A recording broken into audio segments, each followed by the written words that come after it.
Root cause पे अगर काम करना है तो अभी जो एस्पिरेंट हैं, वो जो इतना प्रोटेस्ट कर रहे हैं, उनको ये सोचना है कि अगर वो आईएएस होते तो क्या करते। बातें ऐसी लग ही नहीं रही हैं कि एक मैच्योर्ड बंदा जो आगे जाके आईएएस आईपीएस बनने वाला है वो बात कर रहा है। सही समय है कर्तव्य दिखाने का, यही तो सही समय है अपने टैलेंट और स्किल्स दिखाने का कि हाँ आप डिजर्विंग आईएएस और आईपीएस ऑफिसर हो।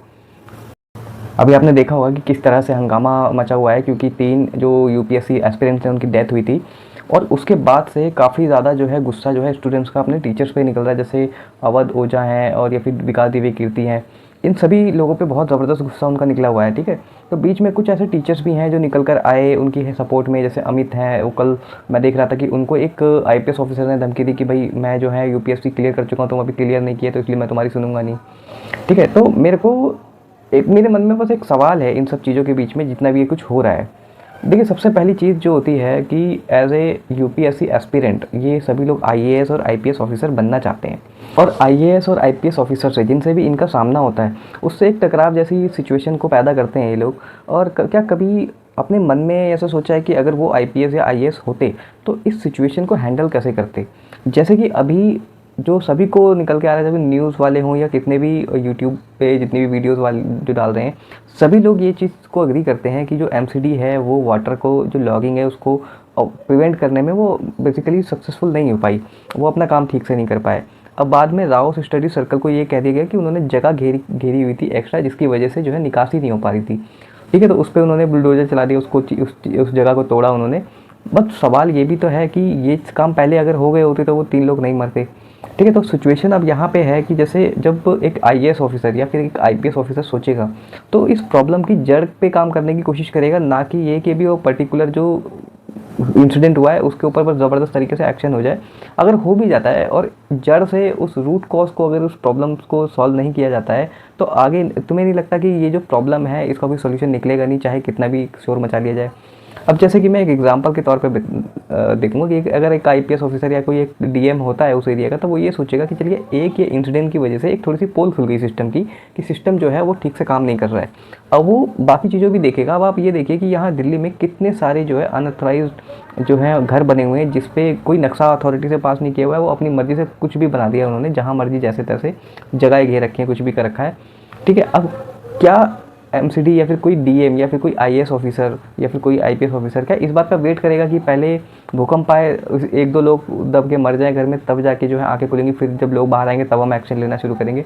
तो जो स्टूडेंट्स हैं, जो जितने भी प्रोटेस्ट कर रहे हैं, तो उनसे भी एक सवाल जो है वो मन में आता है कि क्या वो एक एज ए आईपीएस ऑफिसर या एक आईएएस ऑफिसर की तरह सोच सकते हैं कि इस प्रॉब्लम को एक पर्टिकुलर एक इंसिडेंट की तरह पे ना लेके एक ओवरऑल रूट कॉज पे उसके काम करने के बारे में सोचा जाए। क्योंकि अभी यूट्यूब पे या किसी भी तरह के हम चैनल पे, न्यूज़ चैनल पे जब भी कोई इंटरव्यूज़ या किसी की बातें सुन रहे होते हैं, तो उनकी बातें होती हैं कि विकास दिव्य कीर्ति आएगा यहाँ पे तो पिट के जाएगा, अवध ओझा सब पे बोझ आइए, इस तरह की जो बातें करते हैं। ठीक है, अब देखिए ये जो टीचर्स हैं इनकी अगर मैं अब बात करूं, जो अवध ओझा हैं या विकास दिव्य कीर्ति हैं, ये लोग इतना ज़्यादा रिएक्ट क्यों नहीं कर रहे हैं। एक तो एक सबसे बड़ा रीज़न ये है कि ये भी कोचिंग चलाते हैं और इनका भी बिजनेस जो है स्टेक पे पड़ जाता है। स्टेक पे कैसे पड़ता है? ऐसे पड़ता है क्योंकि मन से ये जानते हैं कि जो जितना भी प्रोटेस्ट हो रहा है वो सही तरीका नहीं है, लेकिन वो ऐसा बोल नहीं सकते हैं क्योंकि अगेन उनके अगेंस्ट में इतना जो है आक्रोश, अभी गुस्सा जो है लोगों में भरा हुआ है कि कोई भी सुनना चाहेगा नहीं। और इसी वजह से वो चीज़ देखा मैंने, जो उनका पॉडकास्ट आया भी था एएनआई न्यूज़ के साथ, उसमें वो काफ़ी संभल संभल के बोलने की कोशिश कर रहे थे। जितनी बेबाक तरीके से अपनी वो वीडियोज़ में और अपनी लेक्चर्स में बोलते हैं किसी भी सिस्टम के बारे में या किसी भी चीज़ के बारे में, फ़िलोसॉफ़ी के बारे में, तो उतना खुल कर नहीं बोल पा रहे थे क्योंकि कहीं ना कहीं वो उनका शायद वो एक बिज़नेस भी था कि बिज़नेस स्टेक पे चला जा सकता है क्योंकि इन्हीं स्टूडेंट से इनकम आती है। दूसरी चीज़ देखिए, सभी स्टूडेंट्स को पता होता है कि ये जो बेसिकली कोचिंग सेंटर्स हैं, ये आज से नहीं, मैं 2002 में जब 12th पास की थी तभी मुझे ये मालूम चल गया था कि जो कोचिंग इंस्टीट्यूट्स हैं वो पास आउट कैंडिडेट्स को पैसे दे के अपने बेसिकली अपना एडवर्टीजमेंट करवाते हैं कि उसने हमारे यहाँ से कोचिंग ली है ना। तो ये सभी को पता होता है। और आप देखोगे कि लाइब्रेरी में जब आप पढ़ने जा रहे हो आपको पता है कि बेसमेंट है, अगर कोई इशू आ जाता है तो उसमें निकलना कितना मुश्किल हो जाएगा। 500 लोग अगर बेसमेंट में जाके पढ़ रहे हैं तो उनको पता है कि अगर कोई इंसिडेंट हो जाए तो यहाँ से निकलना कितना ज़्यादा मुश्किल हो सकता है। पेरेंट्स को भी पता है, जानते हुए भी वो इतनी हैवी फीस भी भरते हैं, वहाँ पर जाते भी हैं। ठीक है, तो मेरा यही मानना है कि जो भी है गलती सिर्फ एक तरफ से नहीं है, ये दोनों तरफ से भी है। यूनाइटेड होकर स्टूडेंट्स को भी थोड़ा सा शुरू से ही ये काम कर लेना चाहिए था कि हम पढ़ेंगे ही नहीं। अगर एक भी स्टूडेंट बेसमेंट में पढ़ने नहीं आता तो उनके ऊपर पूरा पूरा प्रेशर होता कि वो वहाँ पे वो क्लास या लाइब्रेरी को चला ही नहीं सकते थे। तो कहीं ना कहीं गलती सभी एक साथ मिलके है। तो फिर जब सबकी गलती है तो होता क्या है कि जब बहुत ज़्यादा एक दूसरे पे कीचड़ उछालने का काम आ जाता है तो सिस्टम जो है अपने आप को बचाने की कोशिश करने लगता है। स्टूडेंट्स अपना पक्ष रखने लगते हैं कि हम सही हैं, हम जो है हमारे पास कोई चॉइस नहीं थी, ये था वो था। और डिफेंस मोड में जब आते हैं तो फिर सॉल्यूशन निकल नहीं पाता है, क्योंकि दोनों ही पार्टीज़ का फिर एक मकसद हो जाता है कि किसी भी तरीके से अपना डिफेंस करना है। अब ये जो टीचर्स हैं ये चाहें तो बहुत अच्छे सॉल्यूशन ला सकते हैं, बहुत अच्छे सजेशन दे सकते हैं, क्योंकि दे आर एजुकेटेड। मैंने विकास देवी कीर्ति के बहुत अच्छे लेक्चर सुने हैं और बहुत अच्छे सॉल्यूशंस होते हैं हर प्रॉब्लम के।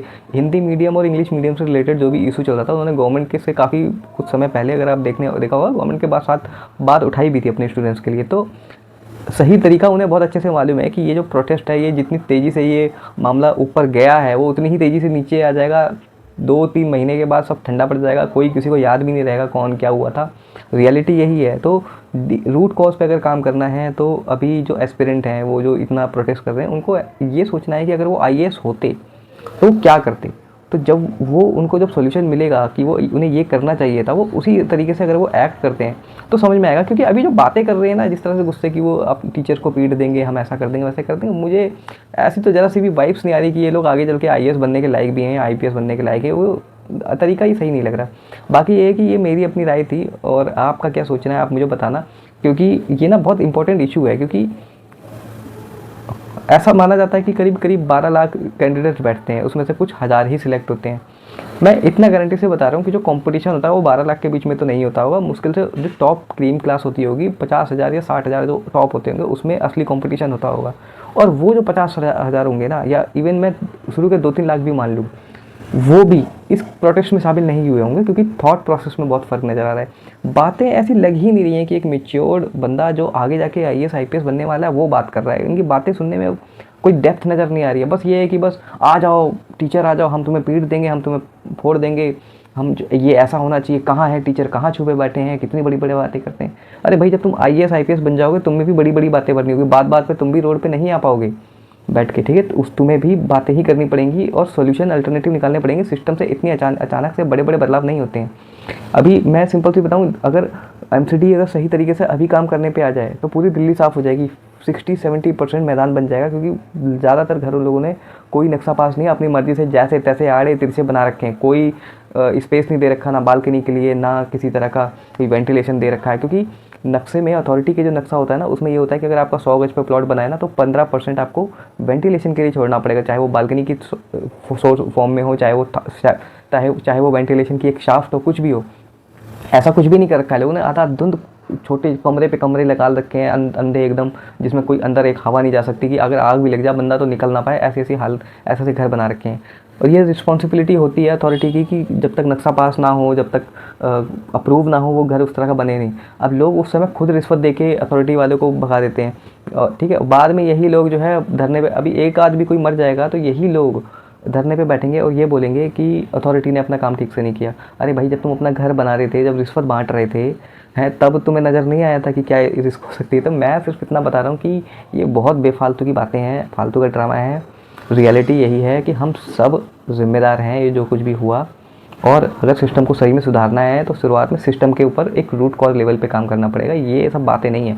अब क्या काम करना पड़ेगा, कैसे काम करना पड़ेगा, मैं कोई आईएएस ऑफिसर नहीं हूँ, ना मैं प्रिपरेशन कर रहा हूँ। आप लोग प्रिपेयर कर रहे हो, आप लोग आईएएस बन रहे हो, यही तो एक सही समय है कर्तव्य दिखाने का। यही तो सही समय है अपने टैलेंट और स्किल्स दिखाने का कि हाँ, आप डिजर्विंग आईएएस और आईपीएस ऑफिसर हो, ठीक है। तो बाकी आपकी मर्जी है, जैसा आपको ठीक लगे। आपकी जो ओपिनियन हो आप मुझे ज़रूर बताना कमेंट्स में। Thank you.